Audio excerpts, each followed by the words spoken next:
పరిశుద్ధాత్మ దేవుడు మిమ్మల్ని ప్రేరేపించినప్పుడు దేవుడు మీతో మాట్లాడుతుండు అనే ఒక గుర్తు.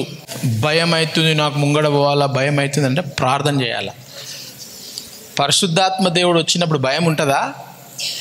రాకపోతే, పరిశుద్ధాత్మలో బలంగా లేకపోతే భయం ఉంటుంది. పేతురుకి ఏమైంది? పరిశుద్ధాత్మ రాకముందు భయపడాడు. అమ్మతోడు నాకు తెలియదు అన్నాడు. యేసు ప్రభు promise I don't know Jesus అన్నాడు. నిజంగా బైబిల్ రాసింది. చిన్న పిల్ల నువ్వే కదా అప్పుడు ఉన్నావు కదా యేసు ప్రభు ఆడా, లేదు ప్రామిస్ నేను కాదన్నాడు. పరిశుద్ధాత్మ పొందుకున్న తర్వాత పట్టుకున్నారు ఆయన పేతుర్ని. అపోస్తుల కార్యాలు 4వ అధ్యాయంలో పట్టుకొని, నువ్వు యేసు ప్రభు గురించి ఎందుకు చెప్తున్నావు అంటే, బరాబర్ చెప్తా, ఏం చేస్తావు అన్నాడు. ఏమైంది? బరాబర్ చెప్తా. నువ్వెవరు? నాకు రాజుతో మాట్లాడుతున్నట్లా. ఎవరితో మాట్లాడుతుడు? రాజుతో మాట్లాడుతుండు. బరాబర్ చెప్తా భయ్, నువ్వెవరు నాకు, నేను విట్నెస్ అంటుండు. ఒక్క పుస్తకం జాన్ తర్వాత యాక్ట్స్, జాన్ గాస్పుల్స్లా మాథ్యూ, మార్క్, లూక్, జాన్లా అవన్నీ అదే సమయంలో జరిగింది. 4 పుస్తకం ఒకటే సమయంలో జరిగింది. ఆ పుస్తకం జరిగిన 40 రోజులు, నెలన్నరలా ఏమైపోయింది తెలియదు. ప్రామిస్ అన్నోడు బరాబర్ చెప్తా అని రాజుతో మాట్లాడుతున్నాడు. అక్కడ చిన్న పిల్ల ఉన్నది. చిన్న పిల్లని నోరు మూసుకో చాలు పో అని కొట్టచ్చు కదా. ఏం మాట్లాడుతున్నావు? నోరు మూసుకో కూసో, ఏంది అని చెప్పొచ్చు కదా. చిన్న పిల్లకు పోయి లేదు నిజంగా అమ్మతో నాకు తెలియదు, ప్లీజ్ సారీ, నేను కాదు అన్నాడు చిన్న పిల్లకు. ఇక్కడ పరిశుద్ధాత్మ రాగానే రాజుతో నిలబడ్డాడు. చిన్నపిల్ల కాదు, రాజు యాజకులు, పెద్ద లీడర్స్ వాళ్ళ ముందు నిలబడ్డాడు. ఏంది? అవును, నేనే హీలింగ్ చేసిన, నేనే యేసు ప్రభు గురించి చెప్పిన. ఏంది చెప్పక ఇంకోసారి కాలు ఇరగొట్టేస్తా. బరాబర్ చెప్తాను. నువ్వు కాలు కాదు, నా చంపేసా కూడా నేను చెప్తా. ఎవరు నువ్వు ఆపనికి? నేను చూసిన యేసు ప్రభుత్వం, నేను బతికిన యేసు ప్రభుత్వం, నేను తిరిగిన యేసు ప్రభుత్వం, నా కన్నులారా చూసిన, కన్ను వచ్చేసినాయి. నేను చచ్చిపోతుంటే సముద్రంలా, ఇట్లా అనగానే సముద్రం ఆగిపోయింది. నేను ఎట్లా ఊకుంటా? నేను ఆ సేన దయ్యం మొత్తం ఇట్లా మంచిగా అయిపోయి 10 రాష్ట్రాలు మంచిగా అయిపోయినాయి. అట్లాంటి విట్నెస్ నేను ఎట్లా వద్దంటావు నువ్వు? కంపల్సరీ చెప్తా అంటాడు. అది గుర్తు అనమాట. పరిశుద్ధాత్మ దేవుడు వచ్చిండు అని అంటే ఆ గుర్తు, ధైర్యం వస్తుంది. ధైర్యం దేనికి? దేవుని విషయాలలో ధైర్యం వస్తుంది. పాపం విషయంలో భయం అవుతుంది. పాపం చేయాలంటే భయం అవుతుంది. దేవుని విషయంలో ధైర్యం వస్తుంది. ఎందుకు భయం? ఎందుకనంటే నీలో పరిశుద్ధాత్మ దేవుడు పాపము చెయ్యకుండా నీకు దాచిపెడతాడు. నిన్ను ఆ సాతాను శక్తులు నిన్ను పాపం చేయాలని ప్రోత్సహిస్తుంటాయి. చాలామందికి నేను ప్రే చేసిన, అనాయిన్ చేస్తే ఏమైతుంది తెలుసా? నువ్వు సీరియస్గా దాన్ని నమ్మినావంటే నువ్వు కూడా పేతురు లెక్క అయిపోతావు. నువ్వు ముందు పేతురు లెక్క భయపడుతూ ఉండేనేమో, నువ్వు పేతురు లెక్క దుడుకు పేతురు ఉండేనేమో. దుడుకు అంటే నోటికి ఇష్టం వచ్చినట్టు మాట్లాడేస్తుండే, అందుకే దుడుకు పేతురు అంటారండి. నోటికి రాగానే ఏదో ఒకటి రాని చెప్పేస్తారు చూడు, అట్లా అన్ని దుడుకు చేస్తాడు అనమాట.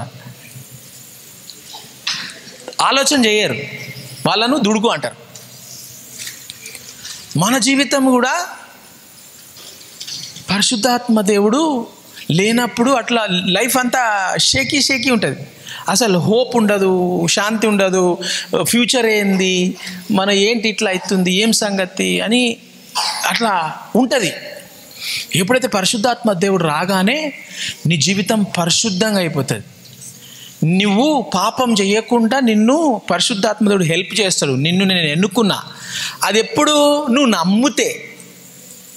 నా మీద ఆయిల్ అనాయింటింగ్ పెట్టి నన్ను దేవుడు పిలిచిండు, నేను ఒక పెద్ద గ్రేట్ ప్రవక్త లెక్క అయిపోతా, ఒక గ్రేట్ ప్రవక్తరాలు అయిపోతా అని నువ్వు నమ్మితేనే ఆ రోజు నుంచి బరాబర్ నేను యేసు ప్రభు కోసం నిలబడతా, ఏం చేస్తావు అనే ధైర్యం వస్తుంది. లేదనుకో, నువ్వు నమ్మలేదనుకో, యేసు ప్రభుని నమ్మని వాళ్ళు బైబిల్ ఏమంటుందంటే నరకంకి ఎవరు పోతారు తెలుసా? నరకంకి ఎవరు పోతారు? పాపులు పోరు నరకానికి. ఎవరు? అయితే పాపం చేసుకోవచ్చా సార్ అని, పాపం చేసుకోవచ్చా అని అంటలేను నేను. యేసు ప్రభు వస్తే పాపం ఆటోమేటిక్ వెళ్ళిపోతుంది మీ జీవితంలోకి. పాపులు నరకం పోరు. ఎవరు పోతారు నరకానికి? సిల్వ మీద ఎవరున్నారు? ముగ్గురున్నారు సిల్వ మీద. మూడు సిల్వలు ఉన్నాయి. ఒకటి మధ్యలో యేసు ప్రభు, రైట్లా దొంగ, లెఫ్ట్లా గజ దొంగ. ఇద్దరు గజ దొంగలే. మర్డర్ చేసిన వాళ్ళు, రేపులు చేసిన వాళ్ళు, చంపినోళ్ళు, దొంగతనం చేసిన వాళ్ళు, బందిపోటు దొంగలు వాళ్ళు ఇటుపక్క అటుపక్క. యేసు ప్రభుకి ఏమన్నారు? అరే మీ గురువుని వదిలేస్తాం భయ్, దొంగను పెడదాం, మంచోడు యేసు ప్రభు మంచోడు, ఆయన ఎందుకు మీరు ఊకే పరిశాన్ చేస్తారు, వదిలేద్దాం ఆయన అన్నట్టు. లేదు చంపేయాలి ఆయన, చంపేయాలా అని అన్నారు. అందుకే యేసు ప్రభు వచ్చింది. నార్మల్గా అట్లాంటి సావు దొంగలకి వేస్తారు. అందుకే ఇద్దరు దొంగలు ఉండే, లెఫ్ట్ సైడ్ రైట్ సైడ్. ఆ లెఫ్ట్ సైడ్ రైట్ సైడ్ దొంగ ఒక ఆయన ఏం చేసాడు? ఏమే నువ్వు పెద్ద యేసు ప్రభు అన్నావు కదా, చచ్చిపోయినావు లేపినావు కదా, సిల్వ మీదకి ఇట్లా వచ్చేసి మొత్తం ఇట్లా ఏమంటారు సూపర్ మ్యాన్ లెక్క ఇట్లా వచ్చేసాయి. అందరు చూసి నమ్ముకుంటారు కదా నిన్ను, మొత్తం దేశమంతా నమ్మేస్తారు కదా, నిన్ను మూలలు కొట్టిరు, మొత్తం ముళ్ళ కిరీటం పెట్టేసిరు, ఇప్పుడు నువ్వు రాలేవు కదా, నిన్ను మొత్తం మూలలు కొట్టేసిరు అని ఒక దొంగ మాట్లాడుతుడు. వాని కూడా కొట్టిరు మూల, యువతల పక్కన కూడా మూల కొట్టిరు. ముగ్గురు మూలలలో హ్యాంగింగ్ అవుతారు. ఏంది పెద్ద నువ్వు వచ్చి ఏమో పెద్ద తమాషా చేసినావు, ఇంతమంది వచ్చిర్రు, మేమేమో దొంగలకు మేము ఉత్తగానే మంచిగా ఎవరు చూడకుండా చచ్చిపోదామని అంటే, ఇన్ని లక్షల మంది వచ్చిర్రు నీకోసం, నువ్వు నిజంగా దేవుడు అయితే వచ్చేవచ్చు కదా, నువ్వు సిల్వకి ఇట్లా వచ్చి ఇట్లా ఫుల్ ఫ్లయింగ్ అయిపో, ఇట్లా నువ్వు దేవుడు అన్నావు కదా, దేవుడు అయితే ఏదైనా చేయొచ్చు కదా, ఇట్లా ఫ్లై అయ్యి ఇట్లా చేస్తే అందరు నమ్ముకుంటారు కదా. మీరు యాజకులు, ప్రధాన యాజకులు, రాజు, విలాతు అందరు నమ్ముకుంటారు కదా. దేవుడు దానికోసం వచ్చిందా? చేయగలుగుతారా లేదా? దేవుడు చేస్తాడు. కానీ దేవుడు వచ్చింది రక్తం చిందించడానికి వచ్చిండు. ఆ రక్తం చిందిస్తేనే రక్షణ భూమికి, ప్రజలకు, లేకపోతే రక్షణ లేదు. ఇంకొక ఆయన ఏమన్నాడు? పక్కకు దొంగ, ఏమ్రా నువ్వు బద్మాషును, నేను బద్మాష్, ఇద్దరం బద్మాషులము, మనల్ని సిలువ కొట్టేసిరు, కరెక్ట్గానే కొట్టిరు, మనం చేసిన తప్పులకు మనం చచ్చిపోవాలా, ఈయన ఎంత మంచోడు, ఎంతమందికి మంచిగా చేసిండు, గట్ల మాట్లాడతారా? చల్ నోరు మూసుకో. చచ్చిపోతుంటే కూడా నువ్వు గట్ల నోరు తెరిచి చెప్తున్నావు యేసు ప్రభు గురించి, బుద్ధి లేదు నీకు? చచ్చిపోతున్నావు అని కూడా నువ్వు ఖయాలు చేయవా? ఆయన తిడుతున్నావు ఎందుకు? జీసస్ సారీ, వాడు మూర్ఖుడాడు, మనకి ఎట్లా మాట్లాడాలి, ఏం మాట్లాడవో తెలియదా? చచ్చిపోయేటప్పుడు ఆయన నోరు తెలియదు. జీసస్ వాడు అట్లా మాట్లాడుతుండు. నువ్వు యేసు ప్రభు, నేను పాపిని, నన్ను నీ రాజ్యంలో, పరలోకం కదా నీ రాజ్యంలో నన్ను తీసుకుపోతావా? నేను కూడా నీతో వస్తా, నేను నమ్ముతున్నా నిన్ను యేసు ప్రభు అని, నేను నమ్ముతున్నా, నువ్వు మంచోనివి, నేను చెడ్డోని, వాడు చెడ్డోడు, కానీ నేను తప్పు చేసిన కరెక్టే, నేను కరెక్టే, సిలువ నాకు మంచిగానే వేసిర్రు, నాకు అర్హత, అది నా రివార్డ్ అది, కానీ నన్ను గుర్తు చేసుకోవాలి అది నీ రాజ్యంలో అని అన్నాడు. నేను నిన్ను నమ్ముతున్నా, నీ రాజ్యంలో గుర్తు చేసుకో అంటే యేసు ప్రభు ఏమన్నాడు? నేడే, ఈరోజే నువ్వు కూడా నాతో పరదేశిలో ఉంటావు అన్నాడు. వాడికి చెప్పలే, వీడు ఎందుకు చెప్పిండు వీనికి? నమ్మిండు. ప్రభువా నేను నమ్ముతున్నా, నువ్వు దేవుడు అని నేను నమ్ముతున్నా, నన్ను గుర్తు చేసుకో, నువ్వు పరదేశుకి పరలోకం పోతావు కదా, అప్పుడు నన్ను గుర్తు చేసుకోవా అంటే, అప్పుడు గుర్తు చేసుకొని నీకు ఇప్పుడే పర్మిషన్ ఇస్తున్నా, నువ్వు నాతోనే వచ్చేస్తావు, నేను చచ్చిపోతా నాతో పాటు నెక్స్ట్ నువ్వు వచ్చేస్తావు. వచ్చినా లేదా? వెళ్ళిపోయాడు ఆయన కూడా. యేసుప్రభు చచ్చిపోయాడు, ఆయన కూడా చచ్చిపోయాడు, వాడు కూడా చచ్చిపోయాడు, ముగ్గురు చచ్చిపోయారు. కానీ పరలోకంలో యేసుప్రభుతో పాటు ఈ దొంగ ఉన్నాడు, గజ దొంగ, బందిపోటు దొంగ. అన్ని పాపాలు చేసిండా లేదా? అన్ని పాపాలు చేసి ఒక్కటే క్షణంలా చచ్చిపోతున్నాడు, గంట అయితే చచ్చిపోతాడు. నేడే నాతో పాటు నువ్వు ఉంటావు, కమాన్, నన్ను నువ్వు బిలీవ్ చేసినావు కదా. అర్థమవుతుందా? నరకానికి ఎవరు పోతారు అంటే యేసు ప్రభువుని నమ్మనోళ్ళు పోతారు.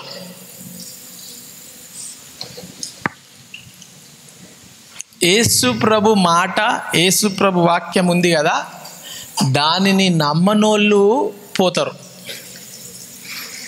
మీరు చాలామంది షాక్ అయిపోతారు పరలోకం పోతే.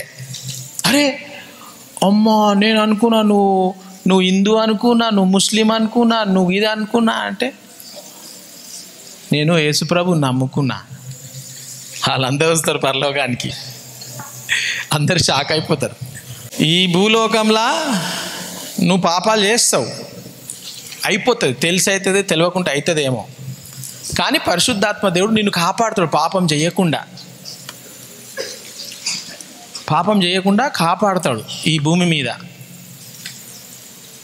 మనము అందుకే యేసుప్రభు ఏమన్నాడు, నువ్వు శిష్యులుగా చెయ్యి అని అన్నాడు. ఏం చేయాలా? క్రైస్తవులుగా చేయమనిలే యేసుప్రభు. ఎక్కడ చెప్పిందా బైబిల్లో? ఒక్క వర్స్ అని చెప్పిందా? అందరు క్రిస్టియన్స్ అయిపోవాలని చెప్పింది ఎక్కడన్నా బైబిల్లో? మనకు బైబిల్ తెలవాలా ఫస్ట్, అందుకే చదవండి. నేను చెప్పింది ప్రతిదీ నమ్మకండి, బైబిల్ చదవండి, చదివి నమ్మండి. ఎందుకంటే నేను బైబిల్కి వెళ్ళే చెప్తున్నా. నేను చెప్పింది బైబిల్లో ఉందా లేదా అని చూడండి. మీకు తెలిస్తే బైబిల్లో మీకు ఉన్నదని తెలుస్తుంది. లేదంటే సార్ ఇది ఎట్లా సార్ అని చెప్పి అడగండి, చెప్తాను నేను. సార్ ఏదో వస్తాడు, బైబిల్ బుక్ తీసుకురాడు, పేపర్ తీసుకురాడు, ఏం తీసుకురాడు, ఏదో లడలడలడ గంటలు మాట్లాడుతూ ఉంటాడు. సారు ఏంది అని అనుకుంటారా? అన్నీ బైబిల్కి వెళ్ళే, ఒక్కటి కూడా బైబిల్లో లేకుండా ఉండదు నేను చెప్పింది. ఎప్పుడైతే పరిశుద్ధాత్మ దేవుడు నీలో వస్తాడు కదా, అప్పుడు నువ్వు బైబిల్ పట్టుకొని తిరిగే అవసరం లేదు. బైబిలే నీ లోపల ఉండిపోతుంది. ఆ బైబిల్ వస్తుంటుంది బయటికి, మాట్లాడుతుంటేనే బైబిల్ వస్తుంటుంది, వాక్యాలు వస్తుంటాయి, పాటలు వస్తుంటాయి. అనుకోలే నేను సమయలుగా అని పాట పాడాలని, వచ్చేస్తుంది అది. దాన్ని ప్రత్యక్షత అంటారు. గంట సేపు, 2 గంటల సేపు, 3 గంటల సేపు మీకు ఓపిక ఉంటే మాట్లాడతాను నేను. కాబట్టి ఒకవేళ మీకు నేను చేయబెట్టి ప్రార్థన చేయకపోతే, మీకు కోరిక ఉంది అని అంటే దేవుడు మిమ్మల్ని పిలుస్తాడు. మీరు మేబీ దేవుడు మిమ్మల్ని టెస్ట్ చేస్తుండేమో, నాకు తెలియదు. నన్ను విలువలే కదా, నువ్వు ఏం రాబాయ్, దేవుడు నన్ను ఎంత ప్రేయర్ చేసినా నన్ను దేవుడు విలువలే అని నువ్వు అట్లా అనుకో, దేవుడు మేబీ టెస్టింగ్ చేస్తుండేమో. వీడికి నేను అభిషేకం ఇవ్వకపోతే కూడా వీడు నన్ను పిలుస్తాడు, దేవుడు నెక్స్ట్ మంత్ పిలుస్తాడు, నెక్స్ట్ ఇయర్ పిలుస్తాడు, నెక్స్ట్ 5 years తర్వాత పిలుస్తాడు అని వెయిట్ చేస్తాడా లేదా అని కూడా దేవుడు టెస్ట్ చేస్తాడు. వీడు నిజంగానే నన్ను ప్రేమిస్తుండా, యాక్టింగ్ చేస్తుండా, అందరికీ నేను బ్లెస్ చేసిన, పక్కకే ఉన్నోనికి బ్లెస్ చేసి నాకు చేయలే అని ఈర్ష్య, కక్ష, కుళ్ళు వస్తుందా అని చూస్తాడు దేవుడు. వీనికి కుళ్ళు ఉంది, అయితే అందుకే వీని కుళ్ళు బయటికి వచ్చి, కుళ్ళంతా వెళ్ళిపోయాక నేను అభిషేకిస్తా. పేతురుడికి అట్లనే ఉండే, పెట్టిండు. ఎందుకంటే వాడు మారిపోతాడని దేవుని తెలుసు. ఒకటి గుర్తుపెట్టుకోండి, ఒకవేళ మీకు అభిషేకం దేవుడు ఆ రోజు పిలిచి నీకు అభిషేకించినట్లయితే, మీరు ఆ దరిద్రం పనులు చేస్తుండే అని అంటే మారండి. ఎందుకనంటే అది చాలా డేంజర్ అవుతుంది మళ్ళీ. ఇప్పుడు ఒక దొంగ ఉన్నాడు, ఆ దొంగను జైల్లో పెట్టినాం. ఆ దొంగ జైల్లో ఉన్నాడు. ఆ దొంగని సార్ పోలీస్ ఆఫీసర్ ఏం చేస్తాడు? ఏ దొంగ, నువ్వు నిన్ను వదిలేస్తా పో అని చెప్పి వదిలేసిండు అనుకో, వాడు దొంగ ఏం చేస్తాడు? మారిపోతాడా?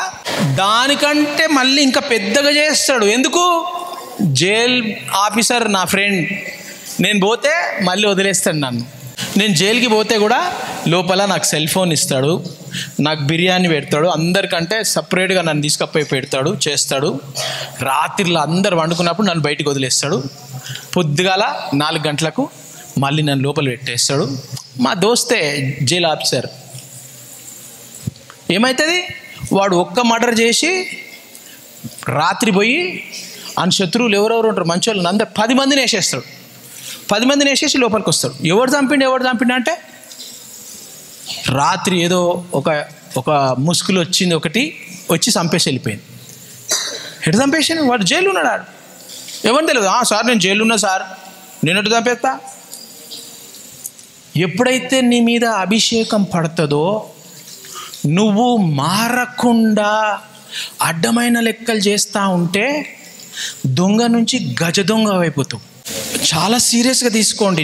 మొన్న నేను చేసింది, నా మీద చేపెట్టేసిండు సార్, ఇక నేను మొత్తం పెద్ద ప్రాఫిట్ అయిపోతా అని సార్ చెప్పిండు అని నువ్వు దాన్ని సీరియస్గా తీసుకుంటేనే నువ్వు అవుతావు.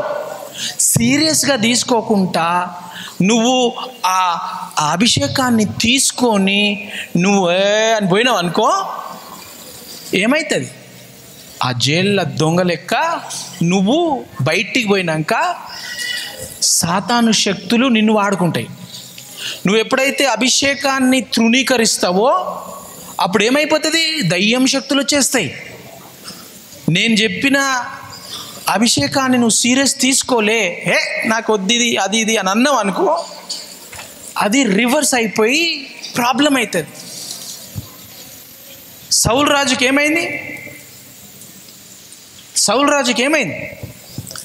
సమూయేలు అభిషేకించిండా?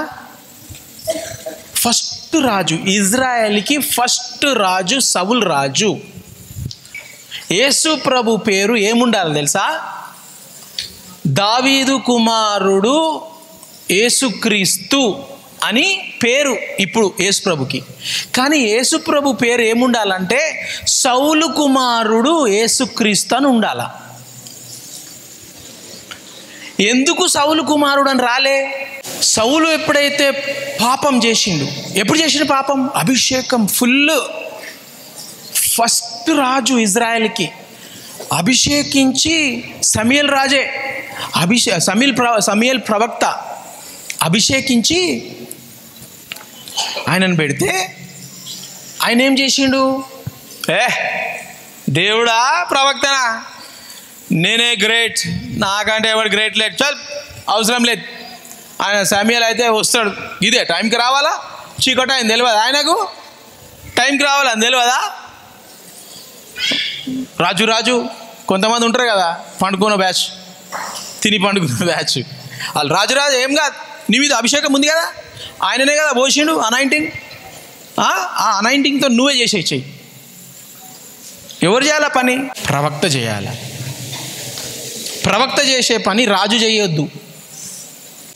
సౌలు రాజు ఏం చేస్తున్నాడు? నాకు అనాయింటింగ్ ఉంది, ఆ ప్రవక్త రాకపోతే ఏమైంది? నేనే కదా మొత్తం పబ్లిక్ అంతా రాజుకి జై, రాజు చేయాలా, ప్రవక్త పని రాజు చేయాలా అని చెప్పి అందరు జై కొడుతుంటే మానవుడు ఫుల్ గ్రేట్ అయిపోయాడు. ఆయన వస్తలేడు రాబాయ్ అని చెప్పేసి యాజకుడు ప్రవక్త చేసే పని ఈయన మిలిటరీ మ్యాన్ చేసాడు. ఈయన యుద్ధం చేయాలా, యుద్ధం చేసేదానికి రాజుగా పెట్టిరు ఈయనని. మందిరంలా దేవునికి అర్పణలు చేయనికి పెట్టలే, అవి చేసేది వేరే భక్తులు. ఇక్కడ వినండి చాలా జాగ్రత్త. ఎప్పుడైతే నువ్వు ఆ ప్రవక్తను రిజెక్ట్ చేసి ఆయన రాకపోయింది రా, ఆయనకు టైం తెలియదు, ఏం తెలియదు, ఆయన ఏది నన్ను అనాయింటింగ్ చేసిండు, వద్దంటే కూడా నన్ను చేసిండు అనాయింటింగు, నేను చేయమన్నాను అనాయింటింగు, నాకు పెట్టమన్నాడు, ఎవడు పెట్టమన్నాడు ఆయనకి పెట్టిండు. ఓకే పెడితే ఇప్పుడు నా అంత పబ్లిక్ అంతా తిడుతురు, నన్ను ఏం చేయాలి, నేను చేసేస్తా అని చెప్పి చేసేసిండు. ఎప్పుడైతే ఆ ప్రవక్తను గౌరవించకుండా ఆ అనాయింటింగ్ని గౌరవించలేదో ఏమైపోయింది ఈ సౌలు రాజుకి? దయ్యం ఎంటర్ అయింది. 1 సమూయేలు 18:10. మరునాడు దేవుని ఎదుట నుండి దురాత్మ సౌలు మీద. ఇక్కడ వినండి, దేవుడు ఎక్కడున్నాడు? మనలో ఉన్నాడు. దేవుడు ఎక్కడ అంటే అక్కడ ఉన్నాడు. దేవుడు అర్థమైందా? దేవుడు అక్కడ ఉన్నాడు ఇక్కడ ఉన్నాడు కాదు, మన మధ్యలోనే ఉన్నాడు దేవుడు. ఓకే, సో దేవుడు, మళ్ళీ చదవండి. మరునాడు దేవుని యొద్ద నుండి దురాత్మ సౌలు మీదికి. దురాత్మ ఎవరి మీదికి? సౌలు మీదికి బలముగా వచ్చినందున. ఎట్లొచ్చిందట? నేను వస్తా, మెల్లగా వస్తా, కొంచెం నన్ను ఎంట్రీ చేయవా, కొద్దిగా నన్ను కూసబెట్టుకోవా, నీ ఓడిలో కూసబెట్టుకోవా, నేను నిన్ను మంచి మసాజ్ చేస్తా అన్నది అది దురాత్మ అంటది. అట్లా అసలు నీ బలం సరిపోదు. నువ్వు దేవునికి ఏదన్నా అగేన్స్ట్గా చేసినావు అనుకో, దేవుణ్ణి రెస్పెక్ట్ చేయలే, దేవుణ్ణి దూషించి, దేవుణ్ణి ఇష్టం వచ్చినట్టు మాట్లాడి, దేవుని ప్రవక్తలను, దేవుని అభిషక్తులను, నీ ఆత్మీయ తల్లి ఆత్మీయ తండ్రి గురించి ఇష్టం వచ్చినట్టు వాగినవు అనుకో, బలముగా దిగివచ్చినందున, బలముగా దురాత్మ సాతాను ఆత్మ దిగి వచ్చి అతడు ఇంటిలో ప్రవచించుచుండగా దావీదు మునుపటిలాగున వీణ చేత పట్టుకొని వాయించెను. దావీదు ఎవరు? ఆయన కూడా అభిషేక్తుడే. దావీదుని కూడా దేవుడు అభిషేకించిండు. సో ఇప్పుడు ఈ దురాత్మ వచ్చేసింది సౌలు లోపలికి. దురాత్మ వస్తే దావీదు ఏం చేస్తున్నాడు? వీణ, గిటార్ ప్లే చేస్తుండు, గిటారా కీబోర్డ్ ప్లే చేస్తుండు, డ్రమ్స్ ప్లే చేస్తుండు, తబలా ప్లే చేస్తుండు. దావీదు మునుపటిలాగున వీణ చేత పట్టుకొని వాయించెను. ఒకప్పుడు సౌలు చేతిలో ఒక ఈట ఉండగా. ఈట అంటే ఇట్లా పొడుస్తారు, ఇట్లా గుద్దితే అది పోతసుడు. రాజుల కాడ ఉంటుంది, చంపేస్తారు ఇట్లా పోతే. అడవి మనుషుల కాడ ఉంటుంది చూడు, బల్లెం. ఒక ఈట ఉండగా దావీదును పొడిచి గోడకు బిగి. ఏమైంది? దురాత్మ ఏం చేస్తుంది? దురాత్మ ఎవరి కాడ ఉంది? దురాత్మ సౌలు కాడ ఉన్నది. దావీదు ఏం చేస్తున్నాడు? వర్షిప్ చేస్తున్నాడు.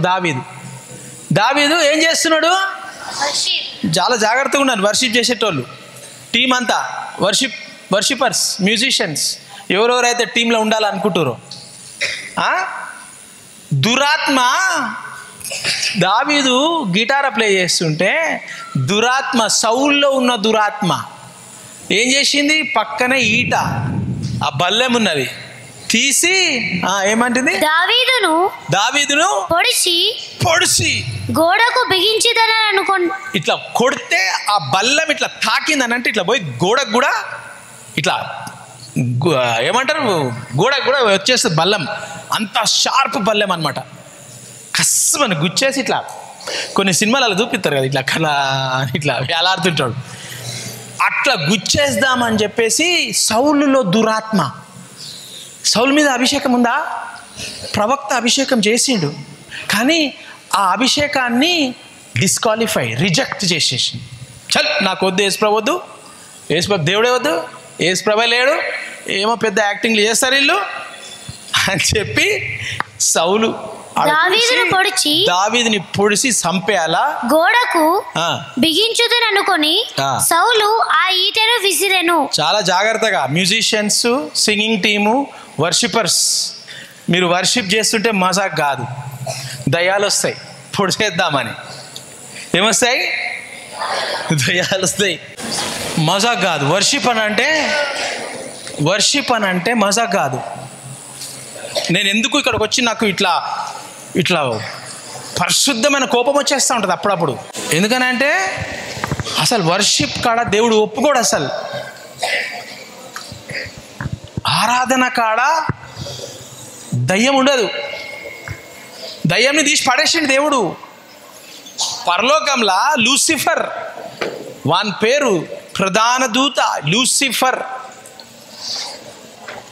వాడిని తీసి పడేసిండు అక్కడికి వెళ్ళి. నువ్వు వద్దురా, నాకు నువ్వు పాపిష్టివి, నా సన్నిధిలో ఉండొద్దు అని తీసి పడేసిండు. కాబట్టి ఎవరెవరైతే వర్షిప్లో రావాలా అనుకుంటురో జాగ్రత్తగా మీరు వచ్చి ఫుల్ గ్రేట్గా చూపించుకొని వచ్చిండ్రు అనుకో, ఉన్నోళ్ళకు అది నిజంగానే వచ్చి బాణం గుడుచుడు కాదు, నిజంగానే వచ్చి కూర్చేసుడు కాదు బాణం. అక్కడ జరిగింది. ఇక్కడ బాణాలు ఏంటి తెలుసా? కనపడవు బాణాలు ఇవి, కానీ గుచ్చేస్తాయి. కనపడ బాణాలు వచ్చి గుచ్చేసినాక ఏం చేయలేవు నువ్వు. అందుకే దేవునిలో చాలా జాగ్రత్తగా ఉండాలి. వర్షిప్ టీం వాళ్ళకి నేనేం చెప్పినా, మీరు ప్రేయర్ చేయకపోతే అసలు వర్షిప్కి రాకండి అని చెప్పిన. ఎందుకు చెప్పినా? ఆ బాణాలు వస్తాయి, వచ్చి గుచ్చేస్తాయి మిమ్మల్ని. అందుకే నేను అంటా, మీరు వర్షిప్కి వస్తున్నారని అంటే 5:30కి రావాలాడికి వచ్చి ప్రేయర్ చేయాలా. ఆ దయ్యాలు మిమ్మల్ని చూస్తుంటాయి, అవి దయ్యాలు ఇక్కడ కూర్చుంటాయి, కూర్చొని చూస్తూ ఉంటాయి. మీరేమో ఇట్లా ఇట్లా అంటుంటారు. ఆ దయ్యాల బాణాలు గాడికెళ్ళి వస్తాయి. ఏడికెళ్ళి వస్తాయి? అందుకే కళ్ళు మూసుకోవాలా వర్షిప్ చేసేటప్పుడు. టీం ఎవరైతే ముంగట్టుంటారో టీం మజాక్ కాదు. సింగింగ్ టీంలో ఉండడము, వర్షిప్ టీంలో ఉండడం మజాక్ కాదు. వర్షిప్ అంటే మజాక్ కాదు, గిటార్ అంటే మజాక్ కాదు, తబలా డోలకు ఉత్త సౌండ్ డుబ్బు డుబ్బు డుబ్బు అని కాదు, కొట్టుకున్నాడు కాదు. ఎంత మస్తు కొడుతున్నాడు రా, ఫుల్ డిమ్మక డిమ్మక డిమ్మక డిమ్మక డిమ్మక కాదు. దయ్యాలు ఉంటే కూడా కొడతాయి. దేవుడు నీ ఫ్యూచర్ని చూపిస్తున్నాడు. నీ ఫ్యూచరు ఏంటి? జెరమయా 29:11 నేను మిమ్మల్ని గూర్చి నీ గురించి ఉద్దేశించిన సంగతులను నీ గురించి ఉద్దేశించినట. ఎవరు ఉద్దేశించిండ్రు? దేవుడు ఉద్దేశించు. దేవుడు ఆలోచన చేస్తుండు నీ గురించి. ఏం ఆలోచన చేస్తుండు దేవుడు? నేను ఎరుగుదును రాబో కాలమందు, నువ్వు ఒక 10 సంవత్సరాల తర్వాత, 15 సంవత్సరాల తర్వాత, రాబోయే కొన్ని సంవత్సరాల తర్వాత కాలమందు నీకు నిరీక్షణ కలుగునట్లుగా అవి సమాధానకరమైన ఉద్దేశములే కాని హానికరమైనవి కాదు. ఇదే యెహోవా వాక్కు. ఇదే యెహోవా. హల్లెలూయా. నీ జీవితంలో శాంతి కావాలన్నా వద్దా? మంచి ఫ్యూచర్ కావాలన్నా వద్దా? దేవుడు అదే అంటుండు. నీ కోసం ఉద్దేశించిన మంచి తలంపులు, మంచి ఫ్యూచరు, మంచి శాంతి సమాధానము నీ కోసము ఉద్దేశించి నిన్ను అభిషేకించిన. అయితే నాకేంది సార్ అంటావా? ఇది నువ్వు ఉద్దేశించి, ప్రభువా నన్ను అభిషేకించినావు కదా ప్రభువా థ్యాంక్ యూ ప్రభువా అని చెప్పి నువ్వు ప్రతిరోజు ప్రార్థిస్తే దేవుడు నీతో మాట్లాడతాడు. జెరమయా 33:3 నాకు మొర్రపెట్టుము, నన్ను ప్రభువా నన్ను అభిషేకించినావు కదా ప్రభువా, ఇప్పుడు నాకు చెప్పు ప్రభువా. నువ్వు రోజు ప్రేయర్ చేస్తే నన్ను పిలువు, నన్ను మొరబెట్టు, నాతో మాట్లాడు అంటున్నాడు. నాకు మొర్రపెట్టుము. యేసు ప్రభు అంటూ నాతో మాట్లాడు అంటున్నాడు. ఏం మాట్లాడాలి దేవునితో? నేను నీకు ఉత్తరం ఇచ్చేదను, నేను నీకు జవాబిస్తా అంటున్నాడు, ఉత్తరం ఇస్తా. నువ్వు మాట్లాడితే నీతో మాట్లాడతా అంటున్నాడు. అబ్బా అంత మంచి దేవుడా! దేవుడు నిన్ను మాట్లాడమంటాడు, నువ్వు మాట్లాడితే నేను మాట్లాడతా. నువ్వు సైలెంట్ ఉంటే నేను సైలెంట్ ఉంటా. ఎంతమంది దేవునితో మాట్లాడతారు? దేవుడు నీతో మాట్లాడుతున్నాడట. చేతుల కింద పెట్టండి. నువ్వు మాట్లాడు, నీకు ఉత్తరం ఇస్తా. ఏం ఉత్తరం ఇస్తా? ఏం చెప్తా అంటున్నాడు? నీవు గ్రహింపలేని గొప్ప సంగతులను, నువ్వు ఊహించుకోలే, నువ్వు గ్రహించలే గొప్ప సంగతులు, గూఢమైన సంగతులను, సీక్రెట్స్, గూఢమైన సంగతులు, సీక్రెట్స్, నీకు తెలియని సీక్రెట్స్ నీకు తెలియజేస్తా. అబ్బా నువ్వు జస్ట్ ప్రభువా అనగానే ఆయన మాట్లాడతాడంట. ఏం మాట్లాడతాడు? నీకు తెలియని సంగతులు చెప్తాడంట. మీ తాత చచ్చిపోయింది కదా, బంగారం ఏడ దాచిపెట్టు చెప్తాడంట. మీ తాత లంక బిందెలు ఏడబెట్టిండో చెప్తాడంట పొలంలా.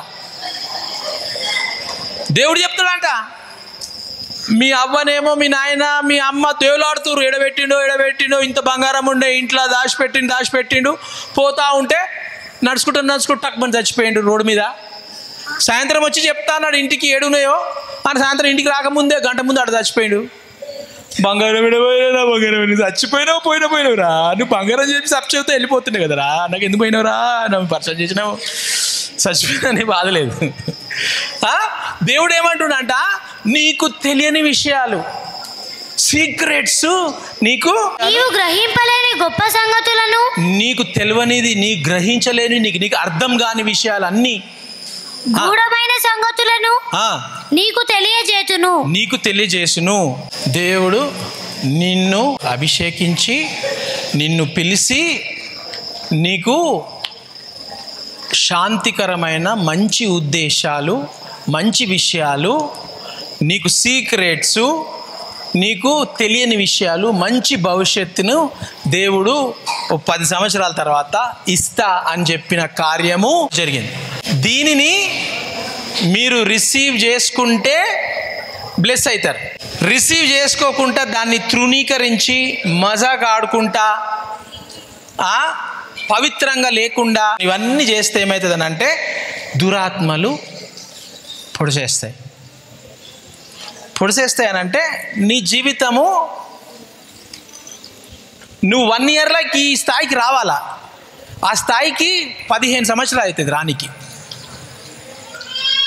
ఎందుకంటే ఆ అభిషేకం చాలా పవర్ఫుల్. అది దేవుడిచ్చిన వాగ్దానము కంపల్సరీ నెరవేరుతుంది. అది నెరవేరాలా అని అంటే నువ్వు దేవుణ్ణి ఆహ్వానించి దేవుడు నీలో పనిచేయనికి నువ్వు అంగీకారంతో నడవాలా. లేదు అని అంటే స్లో అయిపోతుంది, లేదంటే లైఫ్ డిస్ట్రాయ్ అయిపోతుంది. ఏం కావాలి మీకు? సౌలు రాజు లెక్క కావాలన్నా, యోసేపు లెక్క కావాలన్నా? యోసేపు కూడా కష్టాలు వచ్చినాయి. యేసుప్రభు నమ్ముకుంటే కష్టాలు వస్తాయి, కానీ కష్టాల నుండి తీసి మనల్ని నడిపిస్తూ ఉంటాడు. ఏ రాయి తగలకుండా తప్పిస్తాడు. రాళ్ళు వస్తాయి, రాళ్ళు ఉన్నాయా? నీకు తాకాల రాయి, అది తాకకుండా తప్పిస్తాడు. అర్థమైందా? ఇక నుండి చాలా సీరియస్గా మీరు ఫాలో కండి. వాక్యం చదువుకోండి, ప్రతిరోజు ప్రార్థన చేయండి, ప్రార్థన చేసి వర్షిప్ చేయండి, ప్రార్థన చేయండి. ఇవి చాలా ముఖ్యము. అప్పుడు మీ జీవితంలో నేను చెప్పిన ప్రకారం కొంతమందికి 5 ఇయర్స్లా, కొంతమందికి 10 ఇయర్స్లా, కొంతమందికి చిన్నపిల్లలు 15 ఇయర్స్, ఇది కంపల్సరీ జరగబోతుంది.